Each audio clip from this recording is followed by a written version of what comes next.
자, 오랜만에 정말 보고 싶었던 여러분들을 이렇게 같이 함께 예배하고 또 말씀을 전하게 되어서 너무 좋습니다. 여러분들도 좋으시나요? 마스크를 써서 표정이 잘 안 보이지만 좋아하신 줄 믿습니다.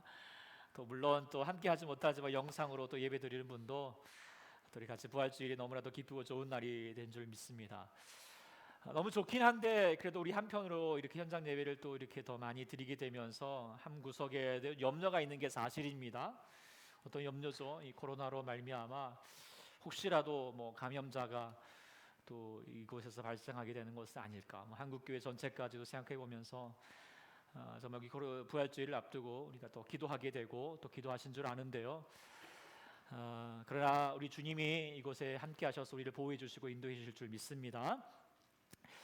어쨌든 이제 이런 염려들이 뭐 저희뿐만 아니라 이제 뭐 온 세계 가운데에서도 그런 염려로 가득 차 있어서 그래서 이런 말까지도 합니다. 코로나 노이로제라고 해서 정말 걱정 근심이 일상에 지장할 정도로 많이 가득 차 있는 시대에 살고 있는 것이 저희들의 모습들입니다.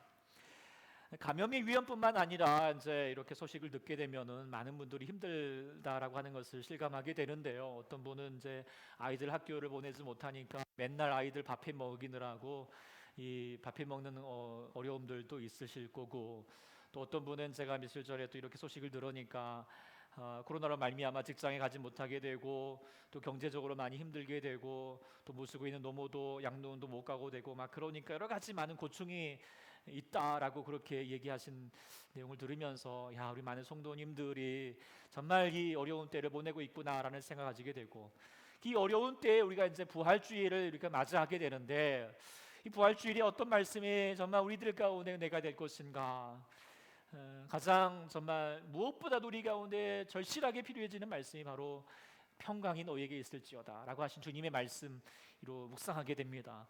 물론 인생 전에 같이 나눴던 말씀이기도 하지만 다시 우리에게 새로워질 수 있는 말씀이 되기를 소망하면서 같이 이 말씀을 우리가 상고해 보도록 하겠습니다. 부활주일 우리 부활하신 주님께서 이제 제자들을 찾아오셔서 여러 말씀으로 말씀을 전하셨지만 그 중에서도 가장 두드러지게 계속하여서 반복하시는 말씀이 너희에게 평강이 있을지어다라고 하는 말씀이죠. 오늘 본문에도 두 번 나오고 또 26절에도 동일하게 말씀하고 또 다른 복음서에서도 계속하여서 동일하게 이제 평안한 자 무서워하지 말라 평강이 있을지어다라고 하는 말씀들을 전해 주셨습니다. 왜 이런 말씀을 계속하여서 우리 제자들에게 전하셨을까요? 그것은 제자들에게 이 말씀이 너무나도 필요했기 때문이죠. 저들에게는 지금 평안할 수가 없습니다. 너무 두려움 가운데 있습니다. 그 며칠간 예수님께 일어났던 일들을 생각해 보면 너무 그들에게는 공포 그 자체입니다.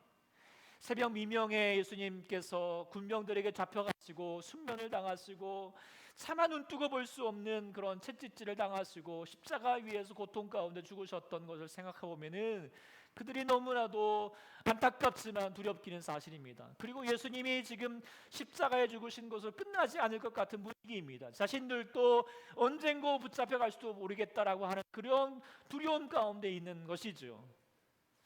그렇기 때문에 오늘 본문 19절에 보면은 유대인들이 두려워서 문을 단단히 걸어 잠그고 있습니다. 그래서 혹시라도 발자국 소리가 나면은 그냥 혹시라도 날 잡으러 오는 거 아니야라고 하는 그런 무서움 가운데 있는 겁니다.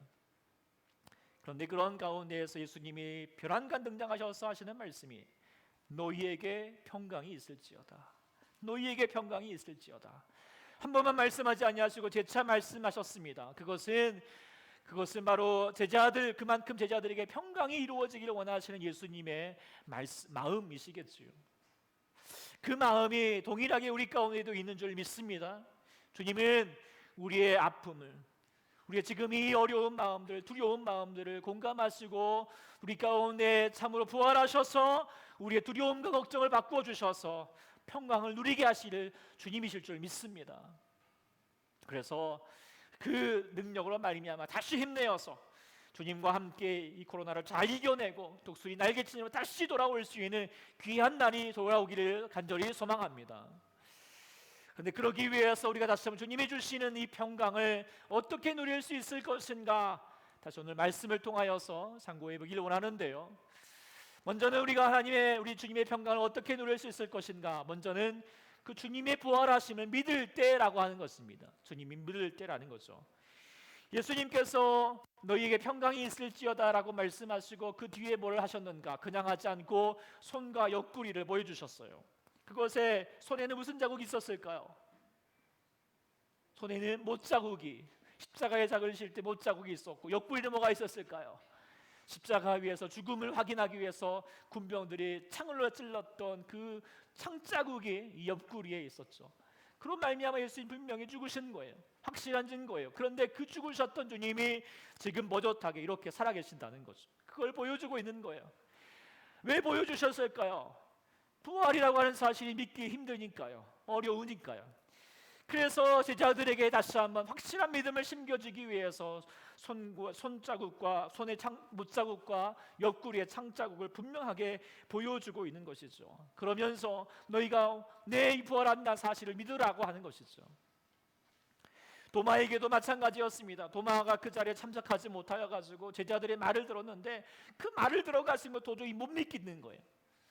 그래서 예수님이 다시 찾아와 주셨죠. 그리고 동일하게 그의 손자국과 못자국을 손과 옆구리를 보여주시면서 말씀하셨던 게 무엇입니까?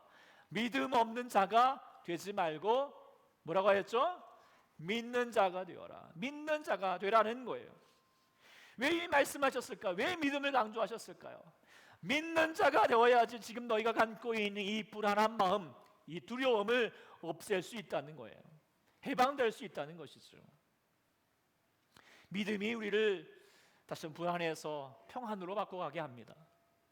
그래서 예수님 부활을 강조할 때마다 항상 믿음을 강조하십니다. 요한복음 11장에도 동일하였습니다. 예수님의 그 사랑하는 그 누이 자매였던 마르다와 마리아가 그의 오라버니 나사로가 병들게 되었죠. 그래서 예수님 빨리 오셔서 고쳐주셨으면 좋겠는데 예수님은 어디 오셨습니다. 그리고 이 오라버니는 죽음을 맞이하고 사흘이나 지나고 나서 나흘이 지나고 나서 4일째 되던 날에 예수님이 오셨죠.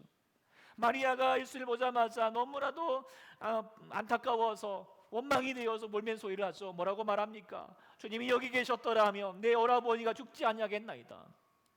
근데 이 말을 보면은 원망이기도 하지만 믿음의 말이기도 합니다. 무엇을 믿는 거죠? 주님은 부활의 기적의 주님 아니십니까? 죽은 자도 고치시는 죽은 자가 아니에요. 병든 자도 고치시는 주님이시잖아요. 분명히 내 오라버니도 병들었지만 주님이 기도하셨으면 분명히 고치셨을 것인데 기적의 주님이실 터인데 왜 지금 이렇게 늦게 오셨습니까? 라고 말하고 있습니다. 근데 이 마리아는 기적의 주님을 믿었지만 부활의 주님을 믿지 못하고 있습니다. 주님이 이를 안타까워하시고 있습니다.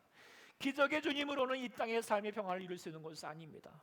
설사 병 고침을 받는다 할지라도 또 병들 수밖에 없습니다. 삶은 늘 고난과 고통이 있기 마련이지요. 죽음을 향하여 가는 삶입니다. 그러나 죽음을 뛰어넘고 영원한 생명에 대신 부활의 주님을 믿고 그 실제를 맛보아야지 우리는 그 안에서 그 믿음을 가지고 삶의 평안을 얻을 수 있는 줄 믿습니다. 그렇기 때문에 주님께서 다시 그 마리아와 마르다에게 말하였습니다. 나는 부활이요 생명이니 나를 믿는 자는 죽어도 살겠고 무릇 살아서 나를 믿는 자는 영원히 죽지 아니하니. 그리고 뭐라고 말합니까? 이것을 내가 믿느냐 믿으라는 겁니다. 그런데 이 말을 들었던 마리아는 믿지 못했어요. 예수님이 속상해하셨죠. 그러면서 그냥 그대로 끝나지 않았어요. 그래 이제 확실한 증거를 보여줄게. 그러면서 당장 무덤가에 날아갔습니다.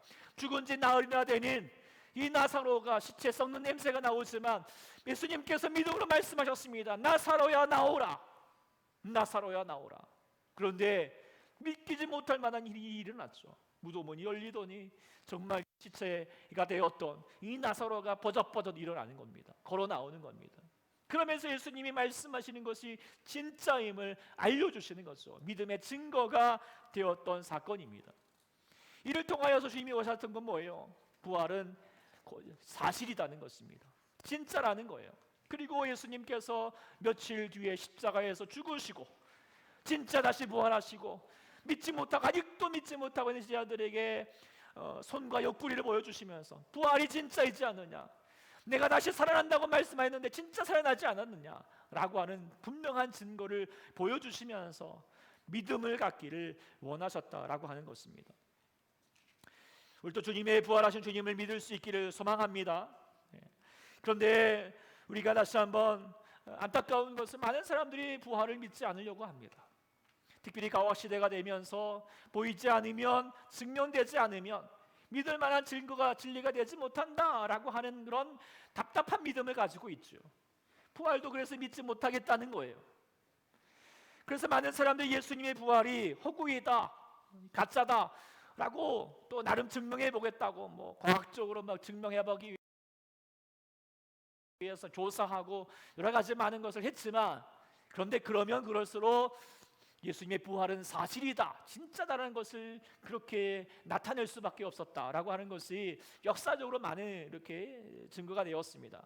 여러분 이제 잘 아시는 것처럼 전에도 우리 봤던 것처럼 그 배너 책도 영화도 나왔던 그 사람도, 이 사람도 철저한 루 윌리스라고 하는 이 사람도 철저한 무신론자지만 부활의 사건을 조사하다 보니까 믿음을 갖게 되었고, 또 우리가 얼마 전에 영화로 봤던 리 스트로벨도 그도 정말 예수님을 믿지 않았지만 부활의 사건을 향하여서 다시 한번 증거를 붙들다 보니까 나중에는 믿을 수밖에 없었다라고 그렇게 고백하기도 하였습니다. 그러니까 본질적으로 부활은 분명히 믿을 만한 증거들이 많습니다. 손과 옆구리, 정말 우리 안에서 분명히 믿을 만한 증거들이 많다는 것입니다. 그럼에도 불구하고 사람들이 믿지 않은 것은 믿을 수 없는 것이 아니라 믿지 않으려는 마음 때문이겠죠. 물론 믿고 안 믿고는 자기 마음이겠죠. 어찌하겠습니까? 그러나 부활을 믿는 것은 삶의 놀라운 변화를 갖게 합니다. 180도 달라질 수밖에 없는 역사를 이루게 되는 것이죠. 제자들도 부활을 믿기 전에는 그들이 두려움 가운데 있고 삶의 문제 가운데 허덕이며 살았습니다. 그런데 부활하신 주님을 만나고 나서 그 부활의 예수님을 믿고 나서는 어떻게 해요? 삶이 바뀌었어요. 땅의 소망을 두지 않냐고 하늘의 소망을 붙들고 살아가는 삶이 되었다는 것이죠. 예수님이 미쳤다라고 말했던 예수님의 가족들, 그 야고보도 변화되었고요. 또 베드로도 예수님을 배반하였지만 이제는 예수님을 부활하신 주님을 만나고 나서는 끝까지 십자가를 붙들고 나갔던 베드로가 되었고요. 핍박하였던 사울도 나중에 주님을 증거하였던 사람이 되었던 것은 부활하신 주님을 믿고 만났기 때문인 줄 믿습니다. 그렇기 때문에 우리가 부활은 바로 우리 안에서 믿음으로 역사해 가야 할 줄 믿습니다. 그리고 이 믿음은 바로 우리의 평안을 하게 하는 가장 중요한 키가 된다라고 하는 사실입니다. 평안은 믿음의 문제입니다. 얼마나 믿고 있느냐에 따라서 얼마나 내 안의 평안이 다가와 줄 수 있게 되느냐라고 하는 것입니다. 그러면서 여러분 어떠십니까? 예수님, 부활하신 주님을 믿으십니까? 지금 여기 살아계신 주님이신 줄 믿으십니까? 여러분의 삶 가운데 동행하신 주님으로 믿으십니까? 그렇다면 주님과 더불어서 함께 주님이 부활할 주님 속에서 우리 가운데 모든 어려움과 불안한 마음들을 다 물리치시고 주님과 함께 평안한 삶으로 나갈 수 있는 여러분 될 수 있기를 간절히 축원합니다. 첫 번째로는 우리가 부활하신 주님을 다시 한번 믿음으로 얻게 되고, 두 번째로 얻게 되는 것은 바로 죽음으로 얻게 된다라는 사실을 우리가 붙들게 됩니다. 예수님께서 손과 옆구리를 보여주셨습니다. 그런데 우리가 손과 옆구리를, 예수님께서 왜 손과 옆구리에 못자국과 참자국이 있어야만 했을까요? 그것은 한마디로 말하면 예수님이 너무 힘이 없었기 때문이겠죠. 약했습니다. 포악한 사람들이 힘에 눌려서 그들의 못질에 힘 한번 쓰지 않으시고, 못하신 게 아니라 않으시겠지만 어쨌든 않으시고 그 못질을 다 당하셨습니다. 채찍질을 다 당하셨습니다. 그들의 그 폭력에 다 힘없이 몸을 내어 맡기셨습니다. 지금도 그 약함으로 생긴 손과 옆구리를 보여주시면서 너희에게 평강이 있을지어다라고 말씀하시는 거예요. 그런데 제자들의 입장에서는 좀 속상할 것 같아요. 왜냐하면 이 제자들이 왜 두렵습니까?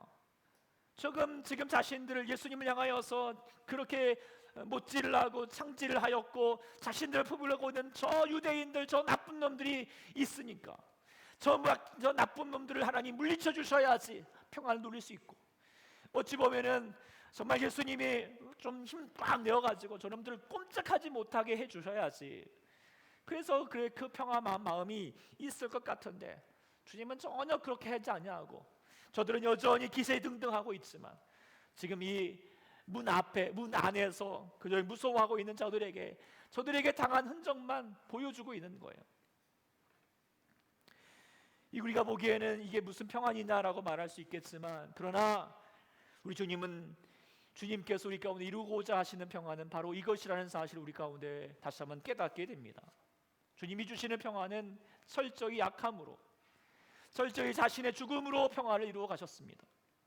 적을 물리치로 말미암아, 저 못된 사람들을 물리치로 말미암아 평안을 이루어 가시는 것이 아니라 그 적을 껴안음으로 말미암아 평안을 이루어 가셨습니다. 보이는 적을 없애는 것이 아니라 내 안의 적대감, 내 안의 미운 마음들, 그런 마음들을 없애는 것으로 주님이 주시는 평안을 이루게 된다는 사실을 우리가 기억해야 할 줄 믿습니다. 그래서 예수님께서 겟세마네에서 유대 군병들에게 잡혀가실 때 베드로가 정의감에 붙어가지고 칼을 들어서 대항하였습니다. 그리고 대제사장의 종의 그 말고의 길을 이렇게 멋지게 그냥 떨어뜨렸습니다. 그때 예수님께서 하셨던 말씀이 뭐예요? 칭찬하지 않았습니다. 뭐라고 말했습니까? 내 칼을 도로 칼집에 꽂으라. 칼을 가지는 자는 다 칼로 망한다라고 말하고 있어요. 예수님이 힘이 없으셔서 칼을 들지 않은 것이 아닙니다. 칼을 든 자는 칼로 망한다는 거죠. 왜 그렇습니까? 우리가 조금만 생각해봐도 알 것 같습니다. 나 이 칼을 들었다고 내가 칼을 들면 그 칼부림으로 끝나겠습니까? 계속하여서 칼과 칼의 싸움 속에서 서로 망할 수밖에 없는 것이죠. 그런데요, 세상이 그렇게 살아가고 있습니다. 왜 세상에 평화가 없습니까? 왜 세상이 지금 선거 속에서 맨날 이 난리통에 있습니까? 다 칼을 들고 있기 때문이죠. 내가 복수하리라, 내가 이제 청산하리라, 다 적입니다. 우리의 삶이 늘 항상 정말 여러 가지 많은 공격 가운데 있으면서 눈 뜨고 코 베어가는 세상 가운데 살고 있습니다. 그래서 내가 공격하지 않으면 내가 공격당하다, 이런 그런 불안과 공포 가운데 살아가고 있는 것이 우리 현실입니다. 그래서 학교의 친구들도 적이 되어가고, 직장 동료들도 적이 되어가고, 심지어 사랑해야 할 가족들마저도 적이 될 때가 많습니다. 다 칼을 들고 찌를 생각만 하고 있는 거죠. 어느 며느리가 시골에 이렇게 시집을 왔다가 밥을 지었는데 밥을 다 태워버렸습니다. 그랬더니 시어머니가 밥도 할 줄 모르면서 시집 왔냐고 혼을 내고, 시아버지가 옆에서 함께 혼을 내고, 남편은 손찌검을 하면서 아주 전쟁과 같은 살벌한 가정이 되었다고 합니다. 그런데 마찬가지로 그 옆집에 또 며느리가 시집을 왔습니다. 또 밥을 태웠습니다. 그런데 시어머니가 이렇게 말합니다. 얘야, 미안하다. 내가 물을 적게 부었구나. 내 잘못이다. 그렇게 말하니까 시아버지가 아니야, 내가 물을 너무 많이 떼서 그랬어, 미안해. 그러자 신랑이 아니에요, 모든 것은 땔감을 너무 많이 갖다 놓은 제 탓입니다 라고 위로를 하더라는 거예요. 같이 밥을 태웠는데 한 집은 전쟁터가 되었고 한 집은 평화로운 가정이 되었어요. 이건 무엇 때문입니까? 한 집은 칼을 들었던 것이고 한 집은 손과 옆구리를 보여주면서 자신의 연약함을 내어주는 거죠. 보여주는 겁니다. 사랑하는 여러분들은 어떤 지망이 있습니까? 칼을 들기보다도 늘 항상 자신의 연약함을 내어줄 수 있는 여러분의 귀한 가정이 될 수 있기를 소망합니다. 그 가정의 여러분들 가운데 평안이 일어날 줄 믿습니다. 물론 우리가 누군가에게 정말 이 칼의 찔림을 받아서 손에 또 옆구리에 이 자국이 생기는 것은 참 아픈 현실입니다. 그리고 힘듭니다. 그러나 부활하신 주님께서 그 제자들에게 이 손과 옆구리를 보여주시면서 우리 주시는 말씀이 무엇일까요? 그것은 너희가 저 세상 사람들이 너희에게 손과 옆구리에 칼을 들이대면서 찌를지라도 너희가 그것을 모든 것을 감당해 가면은 하나님께서 반드시 너희를 살린다는 거죠. 하나님께서 너희에게 반드시 승리를 전하실 것이라는 것입니다. 그것을 우리 가운데 다시 한번 그것이 부활의 소망이 되는 줄 믿습니다. 그렇기 때문에 주님께서 다시 말씀하셨습니다. 23절에 뭐라고 말하십니까? 너희가 누구든지 23절 같이 읽겠습니다. 23절입니다. 시작. 너희가 누구의 죄든지 사하면 사하여 줄 것이요 그대로 있으리라 하시니라.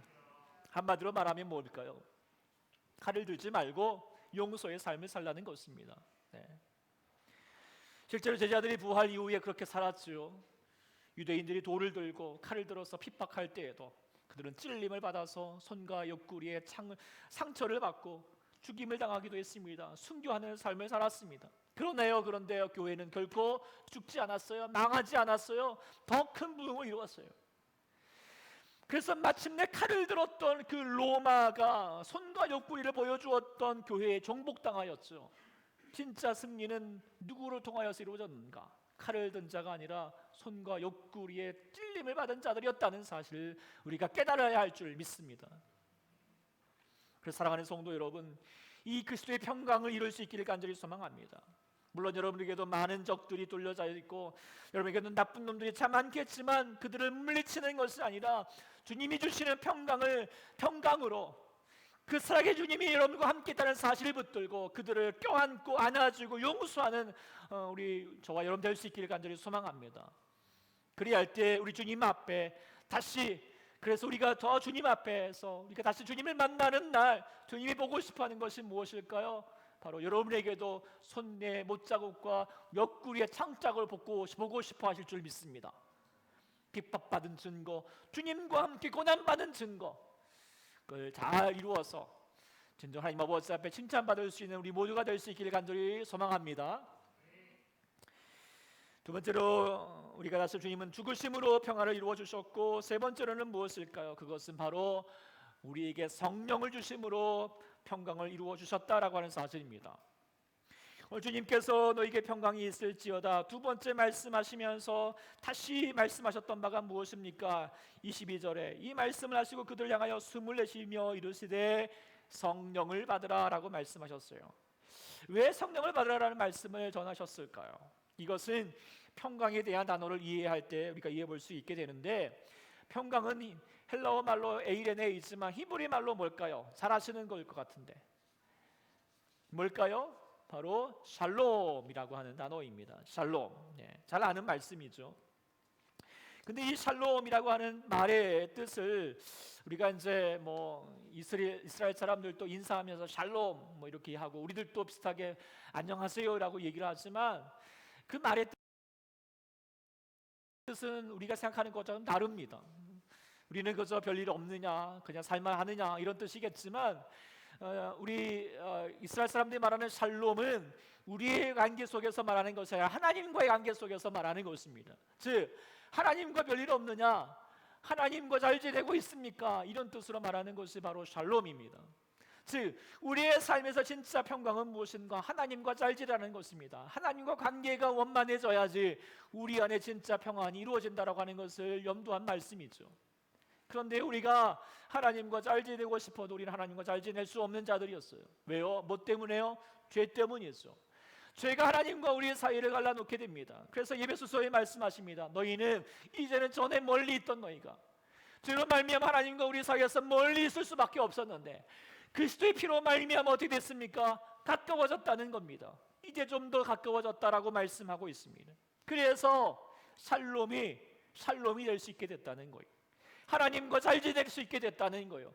그래서 예수님께서 부활하신 주님께서 다시 한번 말씀하시는 거, 너희에게 샬롬, 이제 정말 샬롬할 수 있지 않느냐. 할렐루야, 그 은혜가 있기를 소망합니다. 근데 우리가 주님 아버지 앞에 더 잘 지내고 싶은데도 불구하고 때로는 안 될 때가 있어요. 그럴 때마다 주님이 도움되어 주실 분이 있다는 거죠. 우리를 돕는 분이 있어요. 바로 그분이 누굴까요? 바로 성령님이십니다. 그렇기 때문에 성령님께서 전해주셨습니다. 성령을 받으라라고 말씀하십니다. 왜요? 우리 주님께서 하나님과 잘 지낼 수 있도록 하기 위해서. 사도 바울은 그래서 말씀하였습니다. 로마서 8장 15절 말씀에 너희는 다시 무서워하는 종의 영을 받지 않고 하나님을 무서워하는 존재로 여기지 않냐고 양자의 영 성령을 받아서 우리 하나님을 뭐라고 부를 수 있게 됩니까? 아빠 아버지라고 부를 수 있게 된다는 거예요. 저도 어릴 적에 저는 아버지를 아빠라고 부르는 잘 못 불렀어요. 무서워서. 근데 하여튼 아빠라고 부를 수 있는 이게 얼마나 귀합니까? 관계가 달라집니다. 그런데 우리가 하나님을 우리가 아빠라고 부를 수 있는 것은 우리의 힘이 될 수 있는 것이 아닙니다. 성령님께서만 가능하실 줄 믿습니다. 그래서 마치 이 그림처럼 주님께 정말 아무 어떤 거부감도 없이 어떤 문제가 생기고 어려움이 생길지라도 가장 먼저 아빠하면서 주님을 찾으면서 나아가는 것입니다. 그리고 아빠 되신 그 하나님과 더불어서 잠을 자고 아침 일어나서 하나님 아빠, 내가 이렇게 눈을 떴어요. 오늘 또 그렇게 제가 눈을 떴는데, 또 밥을 먹을 때에도 아빠 내가 지금 밥을 먹어요.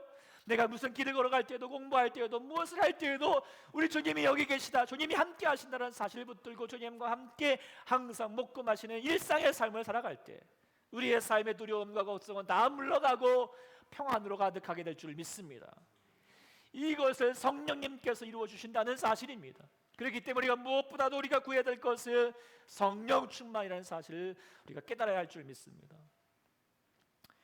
이번 주간에도 우리가 이제 고난 주간 기도하시고 나오신 분들도 있지만, 그때마다 여러분들도 깨달으셨고 저도 많이 깨닫게 되는 것이 무엇입니까? 우리는 정말 기도로 사는구나, 성령 충만해야 사는구나 라는 것을 깨닫게 되는 줄 믿습니다. 사랑하는 성도 여러분들도 샬롬, 주님과 잘 지낼 수 있기를 소망합니다. 그리고 정말 샬롬 하십니까? 잘 지내고 계십니까? 이 코로나로 말미암아 예배드리지 못하고 기도하지 못하고 있는 가운데 있다면 우리는 샬롬하지 못합니다. 그러나 우리가 코로나 속에서라도 여러분들이 그 자리에서 말씀 보시고 기도하시고 나가셔야지 진짜 평안해지십니다. 샬롬 되십니다. 끝까지 여러분들 삶의 공간에서 기도하는 여러분 될 수 있기를 간절히 소망합니다. 성령 충만하십시오. 성령 충만해야지 좁은 길을 걸지라도 밤낮 기뻐하면서 나갈 수 있는 삶이 되는 줄 믿습니다. 말씀을 맺으면서 우리가 다시 한번 정말 여러분들의 삶이 힘드시고 불안하고 염려가 많으신 줄 압니다. 그러나 부활하신 주님께서 여러분들 가운데 재차 말씀하십니다. 너희에게 평강이 있을지어다. 너희에게 평강이 있을지어다. 할렐루야. 여러분의 삶에도 그 평강이 이루어질 수 있기를 간절히 소망합니다. 주님 바라볼 때, 주님을 구할 때 주님께서 우리 가운데 누구보다도 세상이 줄 수 없고 세상이 알 수 없는 평강을 우리 가운데 충만하게 채워주실 줄 믿습니다. 근거 없게 하시는 말씀이 아니라 주님께서 이 부활의 주님이 진짜 사실임을 우리 가운데 보여주시면서 믿음을 통하여서 우리 가운데 참된 평안을 허락하시고, 또 우리 무엇보다도 세상처럼 서로 칼을 드는 가운데에서 평안을 누리는 것이 아니라 예수님처럼 우리의 약함 속에서 우리가 죽음으로 말미암아 용서하고 나눠주고 보듬는 삶을 통하여서 우리 가운데 참된 평안을 이루어 주시며, 무엇보다도 우리 하나님을 통하여서 아빠 아버지라 부를 수 있는 성령 충만으로 말미암아 우리 가운데 참된 평안을 이루게 하실 줄 믿습니다. 그래서 여러분들 평안을 많이 누리시고, 또한 우리가 다시 한번 정말 이 평안을 가지고 사실 아직도 평안 가운데 나가지 못하고 있는 이웃의 많은 사람들, 또 그 사람들 향하여서 주의 평안을 전할 수 있는 평화의 도구가 될 수 있기를 간절히 축원합니다.